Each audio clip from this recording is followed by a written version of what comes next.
Have you ever felt that sudden, stomach-dropping panic when you realize you have no idea where your most important documents are? Welcome to The Explainer.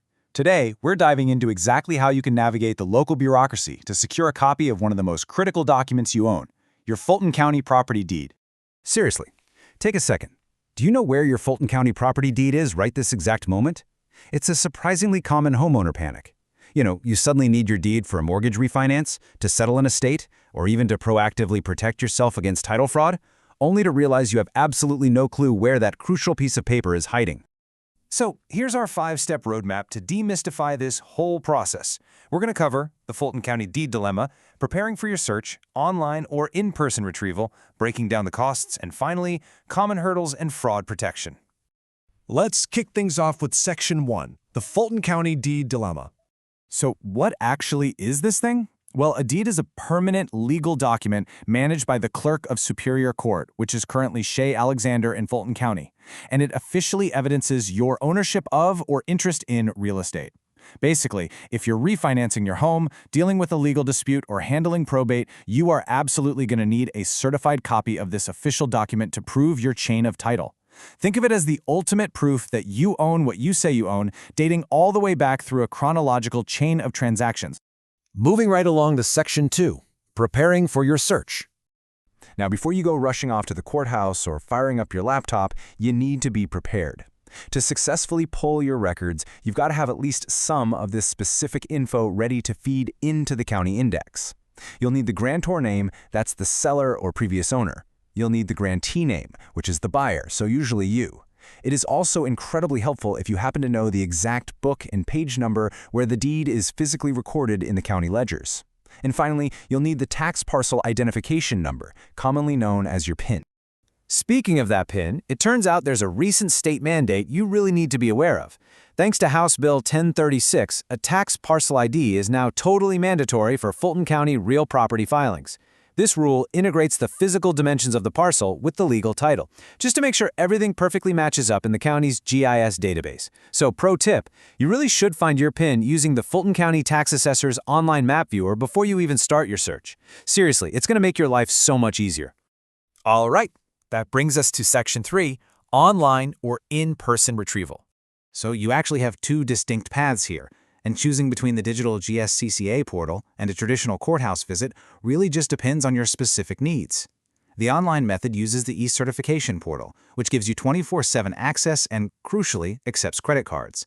The in-person method means physically visiting the ground floor at 136 Pryor Street in Atlanta between 8:30 a.m. and 5 p.m. But fair warning, they have very strict rules, and the deeds room actually completely closes for lunch between 1 p.m. and 2 p.m. every single day. Now, if you choose the online route, the e-certification portal is an absolute lifesaver. You literally just follow these 4 simple steps to get a tamper-proof digital copy. First, visit ecert.gsccokla.org and create an account to log in. Second, select Fulton County and the specific document type you're looking for. Third, wait a bit for the clerk to process the request and then authorize your final payment. And finally, you'll get a secure, self-validating PDF sent right to your email. You can save it and print it as many times as you want. However, maybe you're doing some deep historical research for a property sold before 1990, or you just prefer handling things face-to-face. In that case, you'd head down in person to 136 Pryor Street. But beware of this massive hurdle.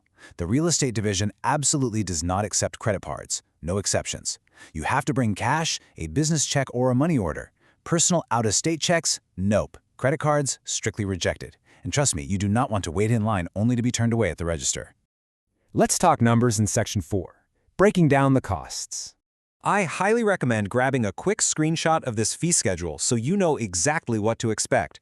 If you go in person, use the public terminals, and print a plain copy with 0 clerk assistance, it'll run you just 50 cents a page. If a clerk actually helps you with that plain copy, the price jumps to $1 a page. But if you need a certified or exemplified copy, which honestly is what you're going to need for most legal or official mortgage proceedings, that'll be $2.50 for the very first page. And here is a detail you can't forget. For those certified copies, it is exactly 50 cents for every additional page after that first one. You have got to calculate this precisely. Just imagine waiting 2 weeks for a mail-in request to process, only to have the whole thing rejected and sent back because your check was 50 cents short. Yeah, math really matters here, and knowing this tiny detail up front can save you a ton of headache. Which brings us to our final stop, Section 5, Common Hurdles and Fraud Protection. First up, let's set some expectations around timelines. Basically, don't expect instant gratification unless you are physically standing at a terminal inside the courthouse. If you order online through e-certification, you should expect to wait about 1 to 3 business days for the clerk to review the file and digitally transmit it to you. On the other hand, if you decide to go old school with the standard mail-in request using a self-addressed stamped envelope, you're looking at a solid 1 to 2 weeks, depending on postal transit and clerical queues, so definitely plan accordingly. But listen, retrieving your deed is really only half the battle. You also need to proactively protect it. To avoid the absolute nightmare scenario of title fraud, you really should sign up for the free FANS or REACT systems. FANS stands for Filing Activity Notification System. Once you activate it, it constantly monitors the county filing index. If anyone ever tries to file a shady document like a fraudulent deed or lien against your name or property address, the system shoots you an automated alert within hours. This gives you the chance to take immediate legal action before your property can be sold off to some innocent third party. It is an absolute must-have for every single property owner. We'll wrap up the explainer with this essential reminder. Always consult a legal or real estate expert for personalized advice. While we've given you the definitive roadmap based on Fulton County's current operational protocols, processes can vary slightly over time, and every individual circumstance is entirely unique. Which brings up a pretty critical question to leave you with. If someone tried to illegally claim your property tomorrow, would you even know? Secure your deeds, set up those alerts, and please leave any questions you have in the comments below. Thanks for hanging out and learning with me today, and I'll see you in the next explainer.